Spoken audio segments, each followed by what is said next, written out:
This Ford Super Duty makes more horsepower than this Peterbilt 379. Yep, you heard right. 500 horsepower, 450 horsepower. Ish. So believe it or not, that Super Duty can do more work than that giant semi. And I'm going to explain how and why with science and crayons. Nobody cares about horsepower. Diesels are all about torque. Torque is acceleration, and that's simply not the case. Get rid of the torque curve altogether. Your nuts won't know the difference. We're all geniuses now. Butts will hurt. Welcome back to the Freedom Works. My name's Jamin, and I'm going to teach you everything you need to know about horsepower and torque, so you can understand why your Cummins, making 1,000 foot-pounds of torque, would get gapped by my wife's V6 minivan that only makes 262 foot-pounds. And that just triggered some folks. And if I'm being honest, I think I just triggered myself. And now that I have your attention, let's set a few things straight. A 2025 Honda Odyssey has a faster 0 to 60 time than a new Cummins-powered Ram. Barely. But with just a little bit of tuning, you can get your man card reinstated. So step away from the ledge. Also, I'm not saying that a Super Duty is a substitute for a semi. I'm just saying that it can do more work because it makes more power. Science. Now, while most of us diesel junkies like to believe that torque is what spins the earth, it's actually horsepower that determines how fast it's actually spinning. Don't get mad at me. I don't make the rules. I just try to explain them. And here's my plan for explaining horsepower. First, I'll explain torque, because that's the easy one. Second, I'll explain horsepower, the four-legged kind.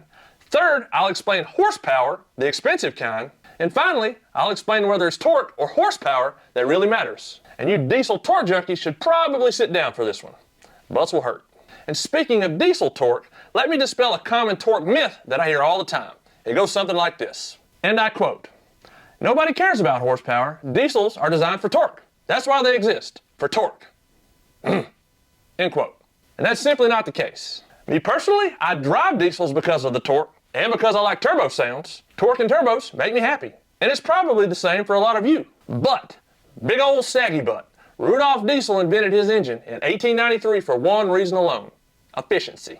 Rudolph's whole mission was to create a compact, economical power source for independent craftsmen and artisans who couldn't afford the massive steam power systems that the big factories used. Remember, back then, folks didn't have electricity, electric motors, or electric pumps. If they needed power, it had to be produced by water, steam, or a small engine. He wanted small-scale operators like farmers and craftsmen in rural communities to be energy independent. His goal was to revitalize the artisan class and liberate factory workers with clean-burning engines that use natural resources available everywhere. When you design engines for maximum thermal efficiency, you end up with high compression ratios, long strokes, and combustion characteristics that naturally produce ridiculous amounts of low-end grunt. So the next time somebody tells you that diesels are all about torque, you can inform them that Rudolph was actually an efficiency guy, not a torque guy. The torque is just the universe's way of thanking him for designing an engine to help out the little man and to clean up the environment. Because although diesels get a bad rap these days for being dirty, in the late 1800s, they were actually the clean technology compared to the steam engines. Alright, now that we've established that diesels exist for efficiency,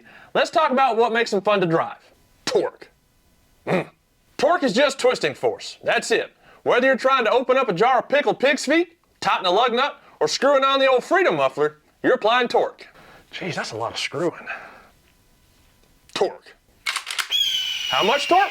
Well, let's say you've got a 1 foot long ratchet, and you know it's a foot long because you measured it with your bathroom ruler. And you push down on the end with 200 pounds of force because you like to break ratchets. That's 200 foot-pounds of torque. Simple math. 200 pounds times 1 foot equals 200 foot-pounds. Now, you can multiply foot-pounds by 12 to get inch-pounds because 200 foot-pounds is the same torque as 2,400 inch-pounds. Same torque, different units. Your nuts won't know the difference. Told you I'd use crayons. It's good. It's real good. Needs cinnamon. Now, the technically correct unit for torque is pound-feet, not foot-pounds. But that's only important to people who think semantics is a superpower. You'll see them in the comments right about now. Even this torque wrench says foot-pounds. China. So, how does your engine make torque? Well, two things matter: cylinder pressure and crank throw, which is half the length of the stroke. 4-inch stroke, 2-inch crank throw. When fuel ignites in the cylinder, it creates a pressure that pushes down on the piston with a force equal to the pressure times the surface area of the piston. The piston is connected to the crankshaft at a specific distance from the center of the crank. That's your crank throw. Cylinder pressure, force, times the crank throw, distance, equals torque. 1,000 pounds per square inch of pressure times 12.69 square inches of piston surface area gives you a 12,690 pound force on the top of the piston. If you multiply that force times the throw of the crank times cosine theta, carry the 2, divide by magic, you'll end up with like 400 foot-pounds of torque. Probably. So, more cylinder pressure, more torque. Longer stroke or crank throw, more torque. It's the same math as this ratchet, but it's happening thousands of times per minute in your engine. So now that you know what torque means, let me show you why the torque number really doesn't tell you that much. Take this lag bolt screwed into this calibrated wood. It takes 10 foot-pounds of torque to make this bolt turn. I drink lots of milk and I've got a strong trigger finger. So, the fact that I can produce 10 foot-pounds tells you that I'm able to turn the bolt, but 10 foot-pounds doesn't tell you how fast I'm able to turn the bolt. 5 RPM, 10 RPM, 15 RPM. My 8-year-old can produce 10 foot-pounds, the same as me, so he can turn that bolt, but I can turn it faster because I'm more powerful. Power output depends on RPM and torque, and we'll dig deeper into that in a minute. So here's the main takeaway from this section. Torque describes how much twisting force an engine can produce, but it doesn't tell us how fast the engine can spin while it's producing that force. And since we're talking about horsepower, let's talk about goals. Whether you're chasing a horsepower goal, a fitness goal, or a financial goal, you need the right tools, the right knowledge, and the right mindset to get you there. You can get the tools and knowledge from Amazon, YouTube, or that friend that can do it cheaper. But when it comes to your mindset or mental health, sometimes you need an unbiased professional therapist to help you get out of your own way. Just like a factory turbo or a Dodge transmission can keep your truck from reaching its full potential, mental health struggles can hold you back from reaching your goals. Whether it's anxiety about a relationship, haters in the comments section, that 4th project truck you just bought, or you're just stuck in patterns that keep you from making progress, sometimes all you need is a fresh perspective to help you move forward. I've been there. Many years back, I was dealing with some relationship anxieties myself, and finding the right therapist was a hassle. Calling around, long waits for appointments, and bad fits. I almost gave up on therapy. I don't want you to go through that, and that's where today's sponsor, BetterHelp, comes in. They'll connect you with a licensed therapist who's trained to listen and give you helpful, unbiased advice. Fill out a questionnaire and they'll match you with a therapist in as little as a couple days. And if it's not the right fit, you can easily switch therapists anytime at no extra cost. With over 7,000 reviews and a 4.3 rating on Trustpilot, BetterHelp is a platform you can trust. Click on the link in the description or go to betterhelp.com/freedomworks and get 10% off your first month of therapy. That's betterhelp.com/freedomworks. Big thanks to BetterHelp for sponsoring today's video. Now let's get back to engine science. Okay, let's talk about horsepower, the 4-legged kind. Until the mid to late 1700s, power for turning millstones at breweries, lifting coal and water from mines, and hauling cargo was provided by horses. Horses were literally the engines of the pre-industrial world. Scottish inventor James Watt enters the chat in the 1770s with the first truly viable steam engine. But Watt had a problem. He had to find a way to sell his fancy new engine to people who'd been using horses for thousands of years. So he needed a way to describe how many horses his engine could replace. So Watt did what any good engineer would do. He went out and measured how much actual work an actual horse could do. He watched brewery horses turning grain mills and mine horses hauling coal and water up from deep mine shafts. Through careful observation and measurement, Watt observed that a typical horse could lift 330 pounds of water or coal out of a 100-foot deep mine shaft in 1 minute. And then he did some math magicals. 330 pounds times 100 feet moved in 1 minute equals 33,000 foot-pounds of work per minute. So 33,000 foot-pounds per minute became the definition of 1 horsepower. Now let's put a pause on horsepower for a second and talk about physics terms, because I just introduced a new word or phrase that we need to discuss. Foot-pounds of work. Sounds a lot like foot-pounds of torque. Sounds the same, not the same. In physics, the amount of work done is the force applied times the distance moved. If I lift a 2-pound dumbbell 2 feet, I've done 4 foot-pounds of work, 2 times 2. If I hold this 2-pound dumbbell but I don't lift it, I'm applying 2 pounds of force, but if I don't lift it, I'm not doing any work. I'm expending energy, but I'm doing no work, like politicians. The same goes for a rotating force, torque. If I apply 10 foot-pounds of torque to this lag bolt, but the bolt doesn't turn, I've applied torque, but I've done no work. If I apply 10 pounds of torque and turn the bolt 1 revolution, I've done 63 foot-pounds of work. I'll discuss how I got that number in the next section on engine horsepower, but the important takeaway is foot-pounds of torque versus foot-pounds of work. Engineers made this confusing for job security, for the same reason that lawyers use Latin. If I describe torque in terms of pound-feet and work in terms of foot-pounds, like a proper engineering professional, we could have avoided this conversation. But I live in Georgia, so I don't use proper English. Sorry. Okay, back to horses. The thing about 1 horsepower is that it can be expressed different ways. A horse could lift 330 pounds 100 feet in 1 minute, or 100 pounds 330 feet in a minute, or 1,000 pounds 33 feet in a minute. Same amount of work, same amount of time, same horsepower. So a strong, slow horse named Cummins could produce the same amount of power as a weaker, yet faster horse named Honda. I feel like we should use sea horsepower for boats. Just don't think a horse can swim that fast. So, Watt's sales pitch became simple. This 10 horsepower steam engine can replace 10 horses.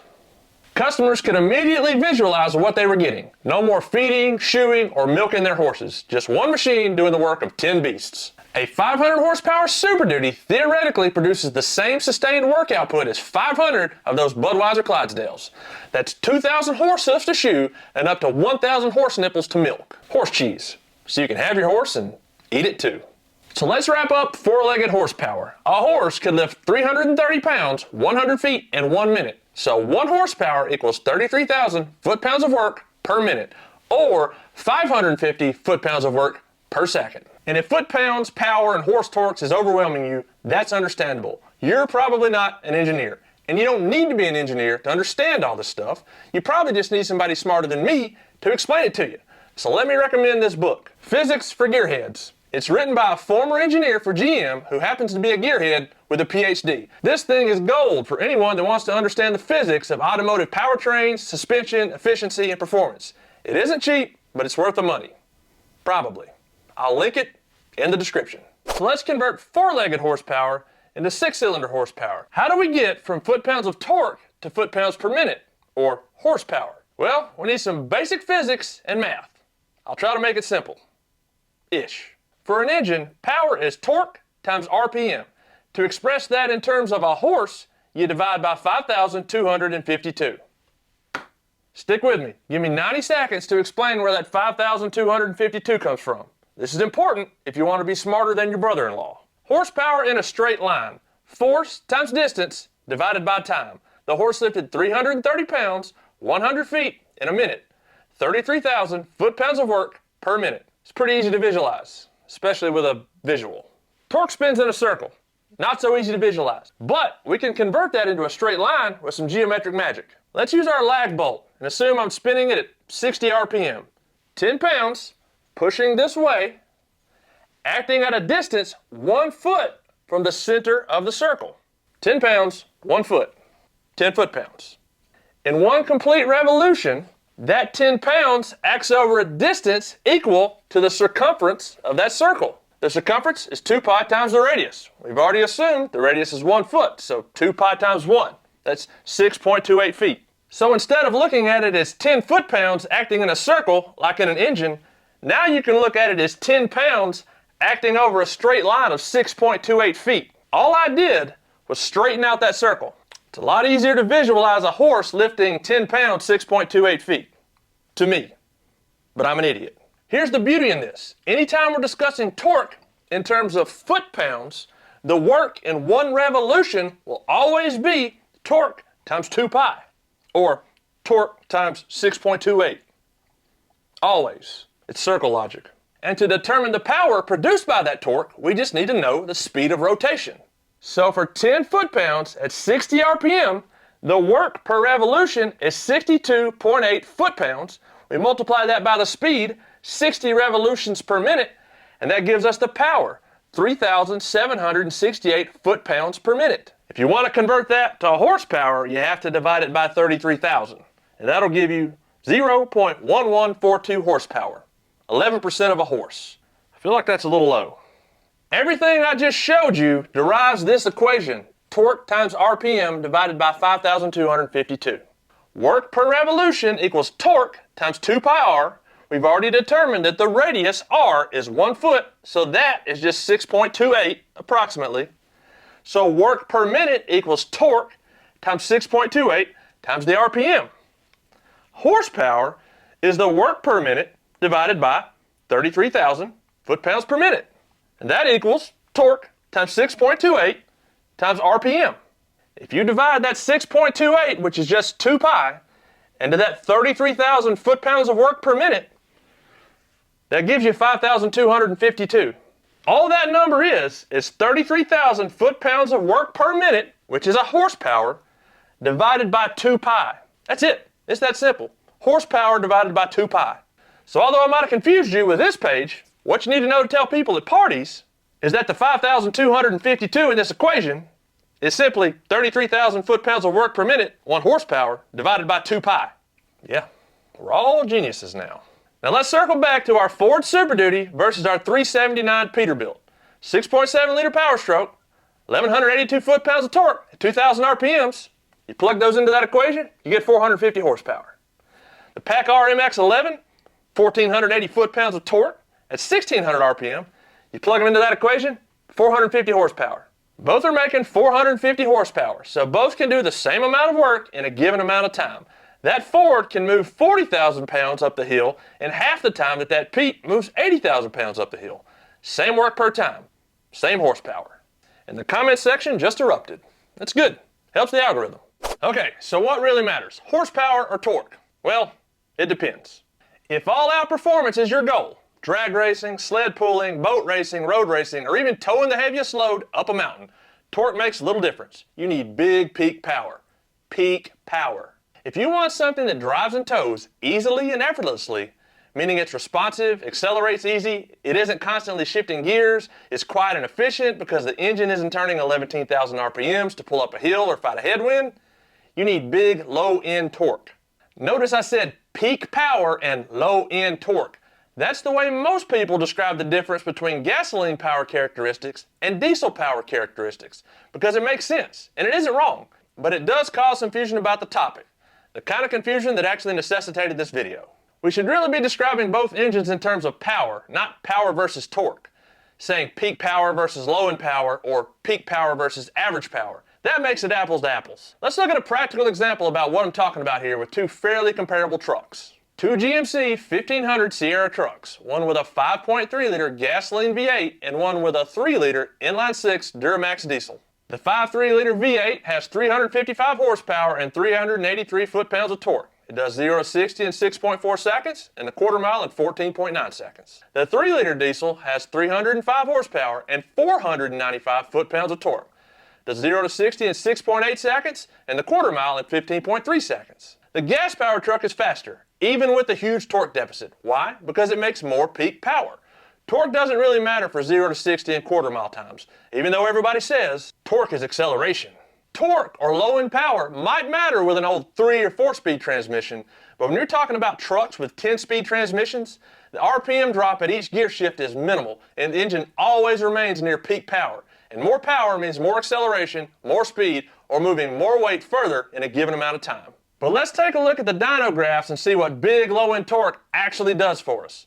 Big low-end torque means big low-end power. Power is what dictates acceleration, speed, and work. You can't look at torque in a vacuum. You must consider the engine speed and torque. Let's discuss this in terms of towing a trailer. Say it takes 150 horsepower to tow a 7,500 pound trailer on flat ground at 70 miles per hour.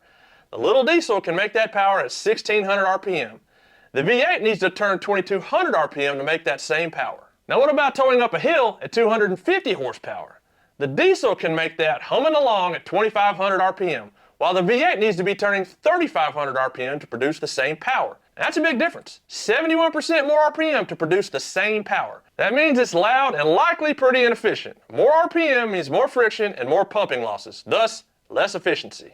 Let me overlay these two horsepower curves on the same graph and get rid of the torque curve altogether. The torque curve just complicates things. It's like adding a baby to a marriage. You can see that the higher low-end torque, which you actually can't see, creates higher low-end power.